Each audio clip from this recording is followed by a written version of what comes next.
Hello વિદ્યાર્થી મિત્રો, હું professor H G. Vora, R V Patel college of commerce Nadiad, B Com semester 3 advance account 5માં આપણે એક ચેપ્ટર શીખ્યા હતા, મૂડી ઘટાડો. હું આ બીજું ચેપ્ટર આજે શરૂ કરું છું. એડવાન્સ એકાઉન્ટ 5નું જ યુનિટ નંબર 2, જે ચેપ્ટરનું નામ છે પ્રોફિટ પ્રાયોર ઇનકોર્પોરેશન, એટલે નોંધણી પહેલાંનો નફો નુકસાન. નોંધણી પહેલાંનો નફો, બરાબર, સ્થાપના પહેલાંનો નફો, એ અંગેનું આપણે ચેપ્ટર શીખીશું મિત્રો. બરાબર છે? ચાલો, નોંધણી પહેલાંનો નફો એટલે શું છે એ આપણે જોઈએ. માની લો કોઈ એક કંપની આપણે નવી સ્થાપીએ, નવી કંપનીની સ્થાપના કરીએ. આપણે 10 જણા ભેગા થઈ જઈએ અને નવી કંપનીની સ્થાપના કરીએ, અથવા આપણે કોઈ ભાગીદારી પેઢી ખરીદીએ અને એને આપણે કંપનીમાં રૂપાંતર કરીએ. બરાબર, આઈ મીન નવી કંપનીની સ્થાપના કરવામાં આવે, સાદી ભાષામાં. ઓકે, હવે માની લો આપણે નવી કંપનીની સ્થાપના કરીએ, બરાબર, એટલે સૌથી પહેલાં શું થાય કે આપણે એની નોંધણી કરાવવી પડે મિત્રો. બરાબર છે? નોંધણી કરાવવી પડે. નોંધણી કરાવવા માટે આપણે સર્ટિફિકેટ, આપણે નોંધણી પહેલાં માટેના જે સર્ટિફિકેટો છે, જે પ્રમાણપત્રો છે, જે દસ્તાવેજો છે, એ કંપની રજિસ્ટરમાં નોંધાવવા પડે બેટા. બરાબર, એ પછી જ આપણી કંપની તરીકેની સ્થાપના થઈ ગણાય.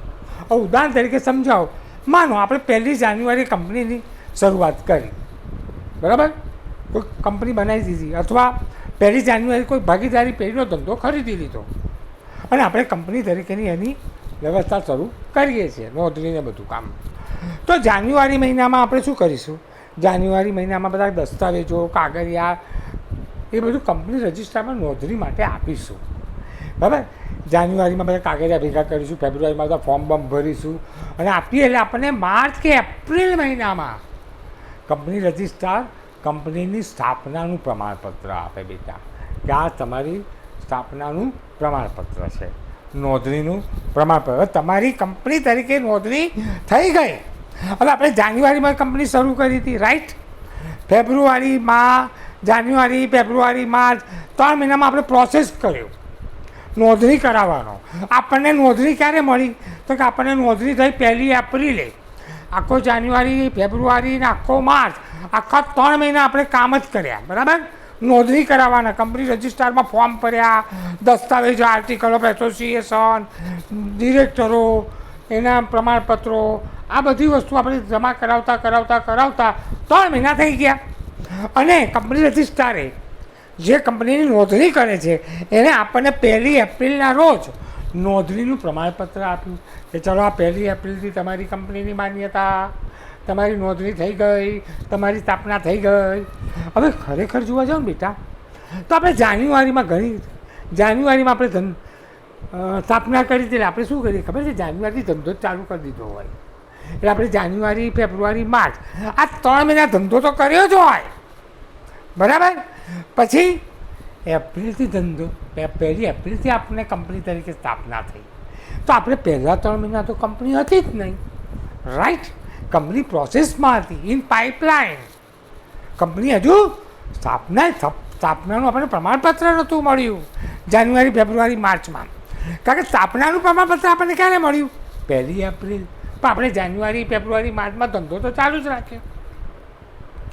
બરાબર, માનો આપણે ભાગીદારી પેઢી ખરીદી હોય, બરાબર, હવે ભાગીદારી પેઢી આપણે જાન્યુઆરીમાં ખરીદી, 1 જાન્યુઆરીએ, તો આપણે કઈ ભાગીદારી પેઢીનું જ કંપનીમાં રૂપાંતર કરવું છે, આપણે એને કંપની બનાવી છે ભાગીદારી પેઢીને. તો આપણે જાન્યુઆરી, ફેબ્રુઆરી, માર્ચ, આ 3 મહિના શું કરીશું? પ્રોસેસ કરીશું ને, 3 મહિના. બરાબર, એ દરમિયાન આ 3 મહિના કંઈ ભાગીદારી પેઢી ધંધો થોડો બંધ કરી દેવાનો. જે ધંધો ચાલતો હશે ધંધો તો ચાલુ જ રાખવાનો ને.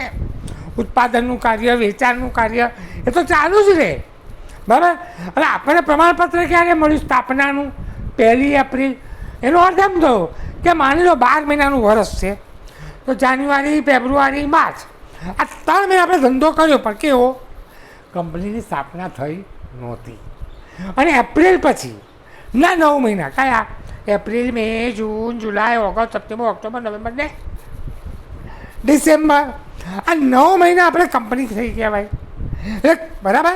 એટલે 12 મહિના જે જાન્યુઆરીથી ડિસેમ્બરના છે ને બેટા, એમાંથી પહેલાં 3 મહિના કેવા? ધંધો કર્યો પણ કંપની તરીકે સ્થાપના થઈ નહોતી, અને 1/4 પછી કંપની તરીકે સ્થાપના થઈ ગઈ, એટલે એ 9 મહિના કંપની કહેવાય.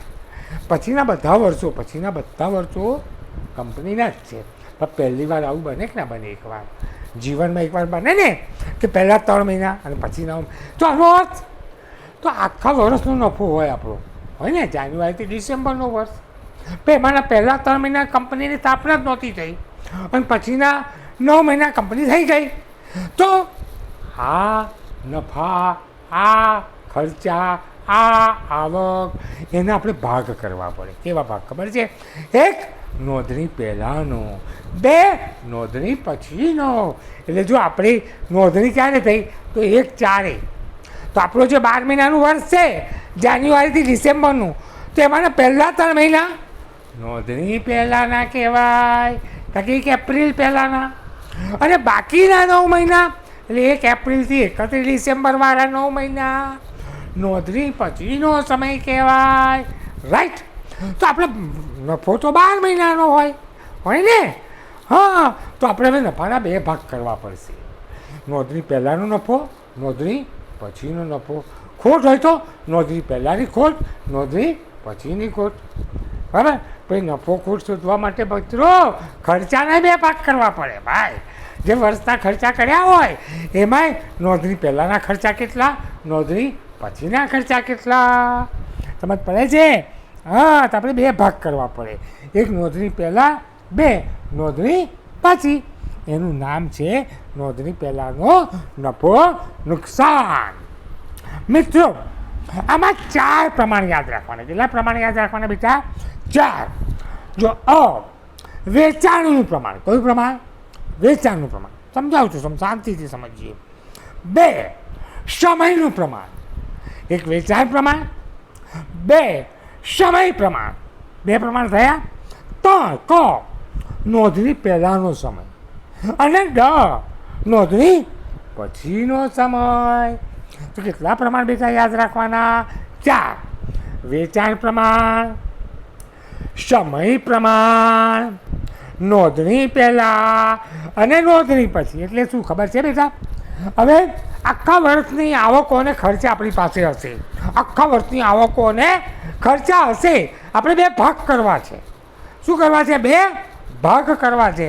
કે નોંધણી પહેલાંના ખર્ચા આવકો, નોંધણી પછીના ખર્ચા અને આવકો. એનાથી શું થશે ખબર છે બેટા? નોંધણી પહેલાંનો ખર્ચા આવકો પરથી નોંધણી પહેલાંનો નફો મળશે, અને નોંધણી પછીના ખર્ચા આવકો પરથી નોંધણી પછીના નફો કે નુકસાન મળશે. રાઈટ. તો નોંધણી પહેલાંની આવક, નોંધણી પછીની આવક, નોંધણી પહેલાંના ખર્ચા, નોંધણી પછીના ખર્ચા, આ ભાગ કરવા પડે. કારણ કે આપણી પાસે આખા 1 વર્ષના ખર્ચા હશે બેટા, 1 વર્ષની આવકો હશે. તો એ ભાગ કઈ રીતે કરીશું કહું? 4 રીતે. કઈ 4 રીતે? 1 વેચાણની રીતે અથવા વેચાણનું પ્રમાણ, 2 સમયનું પ્રમાણ, 3 નોંધણી પહેલાં, અને 4 નોંધણી પછી. એટલે શું ખબર છે? આવકો અને ખર્ચા 2 હશે. અમુક આવકો કેવી હશે? વેચાણના પ્રમાણમાં વેચવાની. અમુક આવકો કેવી હશે? સમયના પ્રમાણમાં વેચવાની. અમુક આવકો કેવી હશે? નોંધણી પહેલાં લખી જ દેવાની. અમુક આવકો કેવી હશે? નોંધણી પછી લખવાની. ઓકે. એવી રીતે ખર્ચા. અમુક ખર્ચા કેવા હશે? વેચાણના પ્રમાણમાં ફાળવવાના. અમુક ખર્ચા કેવા હશે? સમયના પ્રમાણમાં ફાળવવાના. અમુક ખર્ચા કેવા હશે? નોંધણી પહેલાંના હશે. અમુક ખર્ચા કેવા હશે? નોંધણી પછીના હશે. 4 પ્રમાણ થયા ને બેટા? હા, ચલો. જો વેચાણના પ્રમાણમાં ફાળવણી, તો ખર્ચા અને આવકો. કયા ખર્ચા વેચાણના પ્રમાણમાં ફાળવવાના?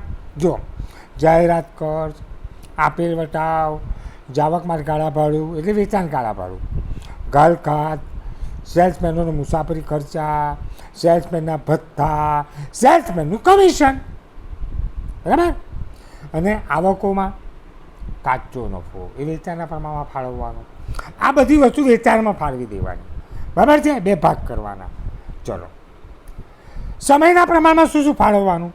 તો સમયના પ્રમાણમાં આટલી વસ્તુ ફાળવવાની: પગાર, વ્યાજ, વહીવટી ખર્ચા કે ઓફિસ ખર્ચા, ભાડું વેરા, કરવેરા, ઘસારો, સ્ટેશનરી, છપામણી, તાર, ટપાલ, ટેલિફોન ખર્ચ, વીમા પ્રીમિયમ, નાણાકીય ખર્ચા, ઓડિટ ફી. આ બધા ખર્ચા સમયના પ્રમાણમાં વહેંચવાના. ઓકે, બધા સમય આધારિત છે, એટલે પેલા બધા વેચાણ આધારિત હતા. આવકો, મળેલ વ્યાજ, મળેલ ભાડું, મળેલ ડિવિડન્ડ, આ બધું સમયના પ્રમાણમાં વહેંચવાનું. તો 2 પ્રમાણ થયા ને. એક વેચાણના પ્રમાણમાં કયા ખર્ચા અને કયા આવકો વહેંચીશું, સમયના પ્રમાણમાં કયા ખર્ચા અને કઈ આવકો વહેંચીશું, બરાબર? હવે નોંધણી પહેલાંના સમયમાં કયા ખર્ચા અને કઈ આવકો? તો નોંધણી પહેલાંના સમયમાં કયા ખર્ચા? તો નોંધણી પહેલાંના સમય દરમિયાનનું સંચાલકનું મહેનતાણું હોય, ધંધો વેચનારને આપેલ વ્યાજ હોય, આ નોંધણી પહેલાંના સમયના ખર્ચા કહેવાય. નોંધણી પહેલાંના સમયની આવકો કોને કહેવાય? જો સામે લખી છે, નોંધણી પહેલાંના સમય દરમિયાન મિલકત વેચતા કોઈ નફો થયો હોય તો નોંધણી પહેલાંના સમયનો આવક કહેવાય. નોંધણી પછીના સમયની ફાળવણી. કયા કયા ખર્ચા નોંધણી પછી લખવાના? સ્થાપના ખર્ચ, પ્રાથમિક ખર્ચ, ડિરેક્ટર ફી, ડિબેન્ચર વ્યાજ, ગાળખાત અનામત અને નોંધણી સમય પછીના સમય દરમિયાનનું ધંધાની ખરીદ કિંમતનું ચૂકવેલું વ્યાજ. આ બધા ખર્ચા. કઈ આવકો નોંધણી પછી લેવાની?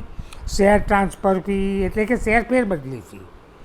નોંધણી પછીના સમયમાં વેચેલ મિલકત વેચતા થયેલ નફો. તો આ આવકો અને ખર્ચા મિત્રો હજુ વાર સમજાજો વ્યવસ્થિત. જુઓ, માની લો 1 વર્ષ છે, 1 જાન્યુઆરીથી 31 ડિસેમ્બરનું આખું વર્ષ છે, 12 મહિનાનું. ચલો, આ 12 મહિનાના વર્ષનો નફો, આવક, 12 વર્ષ દરમિયાન આવક આવી હશે અને ખર્ચા આવ્યા હશે, બરાબર? હા, 1 જ વર્ષ છે, બરાબર? જાન્યુઆરીથી ડિસેમ્બર. આવકો અને ખર્ચા છે. હવે તમને એવું કહ્યું છે કે 1 એપ્રિલથી ધંધો શરૂ કર્યો, પણ પ્રમાણપત્ર નોંધણીનું કે સ્થાપનાનું પ્રમાણપત્ર ક્યારે મળ્યું? 1/4 એપ્રિલે, બરાબર? તો આપણી પાસે સ્પષ્ટ 2 ભાગ દેખાય. જો 1 જાન્યુઆરીથી 1/1થી 31/3, એને શું નામ આપીશ? નોંધણી પહેલાં, સ્થાપના પહેલાં. ઓકે, અને 1/4 પછીનો સમય બધો જ ક્યાં સુધીનો? અત્યારે આપણા માટે 31/12 સુધીનો. એ 9 મહિના નોંધણી પછીનો સમય કહેવાય.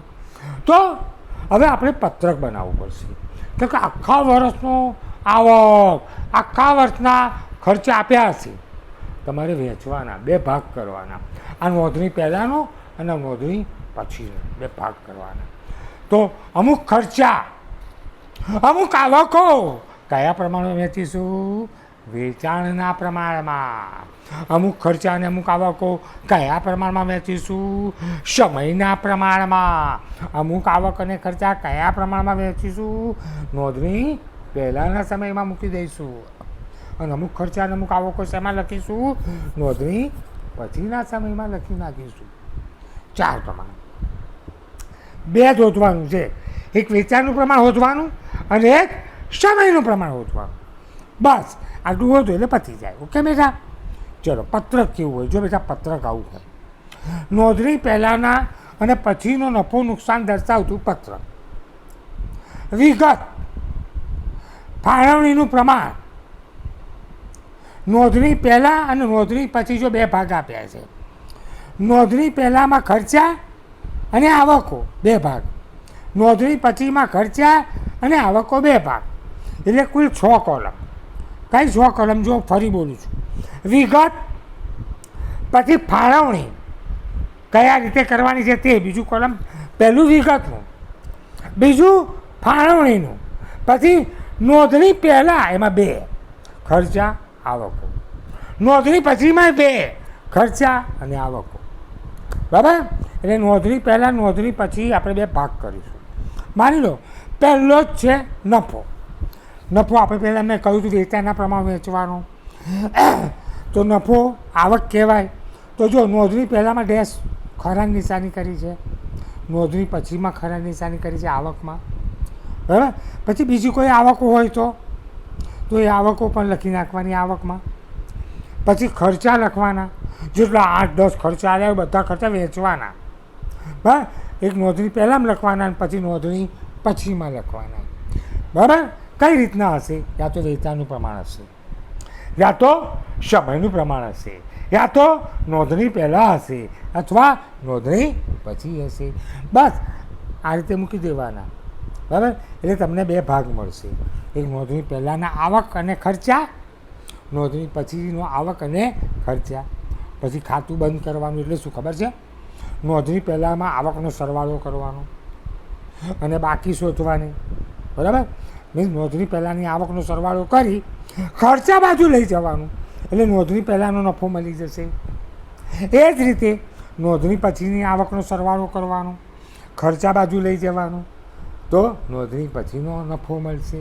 આમ આપણને 2 નફા મળશે, નોંધણી પહેલાંનો અને નોંધણી પછીનો. બસ આટલું યાદ રાખવું પડશે બેટા. આટલું તમને થિયરિકલ નોલેજ આપ્યું. નેક્સ્ટ લેક્ચર બીજા વિડીયોથી આપણે દાખલા શરૂ કરી દઈશું. ઓકે, ઘરે રહો, સુરક્ષિત રહો. Thank you very much. 16 મિનિટમાં પતી ગયું મિત્રો.